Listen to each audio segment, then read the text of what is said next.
If you've ever played the game Breath of the Wild before, you've probably heard of the place Eventide Island. It's a pretty small island in the corner of the map that strips you of your items and forces you to scavenge for things to defend yourself.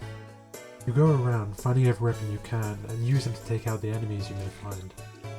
All of this is so you can collect different orbs and place them in their pedestals. But these usually aren't meant to be taken beyond here, so I thought, what if we brought one to the other end of the map? Before we start, I just wanted to clarify that BLSS is banned for this because it pretty much trivializes any and all obstacles. Now, with that being said, the first thing we have to do is... sorry about that. The first thing we have to do is actually get our orb. I wanted to avoid touching the island so I didn't have to deal with the pain of losing my items. I figured a boat would be my best method of transportation and... Great. I forgot my leaf. The boat seemed like the only feasible method of getting the orb to the mainland, because I'm not hopping on Crinus blocks all the way there. Oh, sorry about that. So it should be just as simple as tickling this guy on the belly a little, then he'll bring the orb straight to us. Ah, there he is, carrying our orb on a silver platter.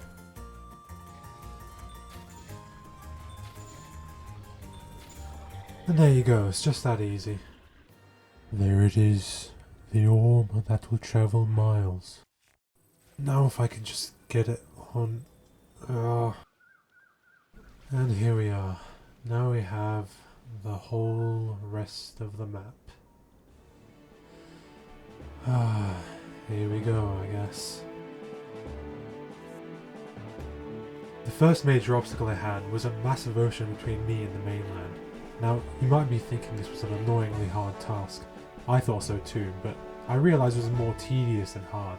I could never go too fast, or otherwise the ball would fall right off. And by too fast, I mean faster than a snail on a conveyor belt. Despite this, I managed to slowly but surely make my way to Hyrule. I continued to push in the hopes that this would be the hardest part. Towards the end, I realised I could just put the orb in front and go way faster, but of course I only found this out just as I reached there. Well, what can you do, I guess. Finally, upon reaching the shore, I began thinking if there was any efficient methods of safely transporting the ball. Horseback? Nah. Stasis launching? Too risky. It seemed as if my only reliable way of carrying the ball was good old-fashioned walking. Oh, here come the fans. Please, please, don't all clamour at once. What was that? Allegations? No comment. Try as they might, they will never find the body. Gotta hope these guys don't see me. Oh yeah, go get the goat, go get the goat. Yeah. What? Another victim of schizophrenia. You hate to see it, you really do. Guys, the goat, what about the goat? Oh no. My orb. Ah. And he just potted it like a golf ball. I now reached my next major obstacle. Well, technically this could have been avoided, but you gotta work with what you got. And I've got a fucking useless ball! Despite my frustration, it was still early on in the challenge and I was determined to push on. I slowly and painfully worked the orb out with Crinus blocks and continued my journey. I'm not even gonna look at you. In life, just block out the toxic people. They're a distraction. Oh, this guy's checking me out. Hey, the ball's not for sale. I know it's incredible. It's mine. Before reaching the stable, I came to the realization that going through the dueling peaks was probably not the best idea. The place is scattered with monsters in and out of the fast-flowing river. A big no-no for me and Mr. Orb. I instead decided that I should just go around through Kakariko Village. It would be slower, but safer. Oh shit. Oh my god, the poor goat. Maybe he won't. I'm not a goat. I'm not a goat. Entering Kakariko Village, I briefly considered testing to see if putting the orb in the shrine pedestal near the fairy fountain would do anything. You know, for like, science. But I decided it wasn't worth the risk. I was not losing this much progress. As I left the village, however, I was met with a view of Hyrule Field. And I remembered. The place is crawling with guardians. I can't go through there. So, once again, like a coward, I just decided to go around. I decided to follow the path directly south of Hyrule Field, just around the Great Plateau. That way, I should minimize any risk of getting lasered down. It didn't help when I heard the sound of thunder and had to remove my metal items. I had extremely little non-metal items, so defending myself would be an issue. This guy literally used the power of lightning to summon himself before me. Now I even had Thor against me. Oh! Bro, the ball body armor coming in clutch. I made a stop at my first stable to stock up on some arrows and sleep until day, so I didn't have to deal with any of the horrors of the night. I encountered this camp of enemies here and, you better have guessed it, I went around them.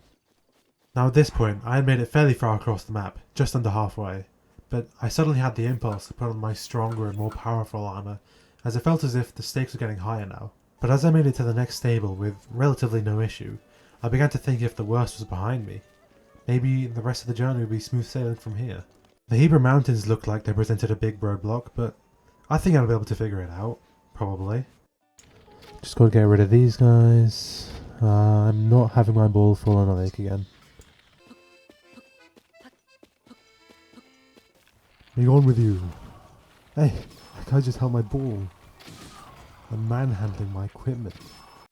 Oh, you're okay now, ball. Some people just have no respect. At my third stable stop, I stocked up on some more arrows and had another sleep before crossing the Great Tabantha Bridge. Now this bridge worried me as it's pretty massive and it's got a lot of holes in it that I could easily fall in, not to mention it's over a giant canyon. So I took my time, being sure to take out any enemies before they had a chance to screw anything up. Ooh. It's a dragon. Ah, it's the same colour as the orb. This must be a sign. I think I've been blessed. Now speaking of blessings, I was going to need one, because now I had to sneak through this area without these flying guardians spotting me. So you want to know what I did? Wait for it. I went around. I mean, come on. You should know this by now. The last part gave me a little trouble as I had time walking past this guy, but I made it through with time to spare. Crossing this bridge I was also a little weary, but I was less worried as there was less risk of falling here. This goddamn fucking... Making my final stable pit stop, I was now faced with the most treacherous obstacle yet. The Hebra Mountains are made up of tall, uneven cliffs, which are a nightmare to traverse without climbing or gliding, both of which I didn't have the luxury of. Hinox. I hope he doesn't notice me taking his relative's family heirloom. He would be pissed off. I've been putting it off until now, but I actually had to answer the question. Where do I even go? There seems to be cliffs blocking the way everywhere.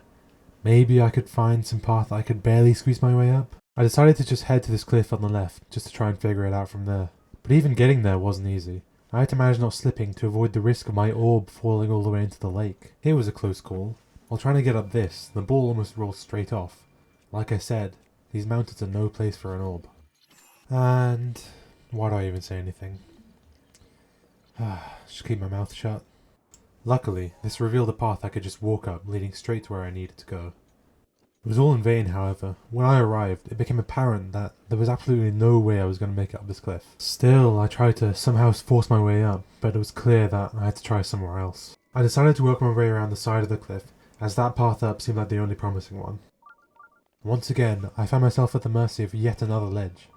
I was beginning to lose hope. Was I even worthy of the great Eventide pilgrimage? As a last-ditch effort, I just gave in and jumped down into the lake. I figured that instead of going over this ledge, I could go around and then back up into the massive hill. And so, at the bottom of the valley, I spotted a small raft. I thought back to the very start of the challenge, and almost felt melancholic for how far we had come. And now it was time to set sail one last time. This time it was much more painful, however, because I had a constant flow of wind working against me. Regardless, I worked my way through. Just know it was slow, it was painful, and it took triple the amount of time we took to cross the ocean at the beginning. Here it was. The final boss of the challenge. I was right at the end of the lake, with seemingly no other path to go, and all that lay before me was this cliff, and then the final climb up the hill to the end. My first idea was to use some octo balloons, and then to propel them up with Raleig's gale. But with the wind flowing so strong in the opposite direction, they seemed to be a no-go. I tried it once more just to be safe, and yeah, it was a complete dead end. Well, what about Cryonis launching? I wouldn't pretend to know how this works, but I was near a body of water, so it should work, right? The first time I tried, it launched, but not nearly as high as I expected. The Guardians were able to launch miles into the air, so what's wrong with the orb? So I tried again, and again, and again, and again, and again. Almost made that one. I tried the octo balloon thing again, still no luck. Not surprised. And eventually, after many, many, many tries, I finally decided I was not worthy of completing the pilgrimage. But I wasn't upset. I realised that the goal was never to reach the end, but the goal instead was the orb itself. The many trials and tribulations, the times I helped it and the times it helped me. The true victory was the prize of friendship. But wait, if you were like me and unsatisfied by this ending, I checked to see if the rest of the challenge would even be possible, if I managed to make it over the cliff of doom. And surprisingly, I was actually able to make it quite far. I even made it around this mountain. Although it's very easy to fall off, it is possible. The only roadblock seems to be this massive gap, which is of course impossible. Now, to be fair, it is possible to try and just go down from here, but there is a high risk of losing the ball in the void. So, is it possible? Technically, yes. But unfortunately, I suck too much to try and do it.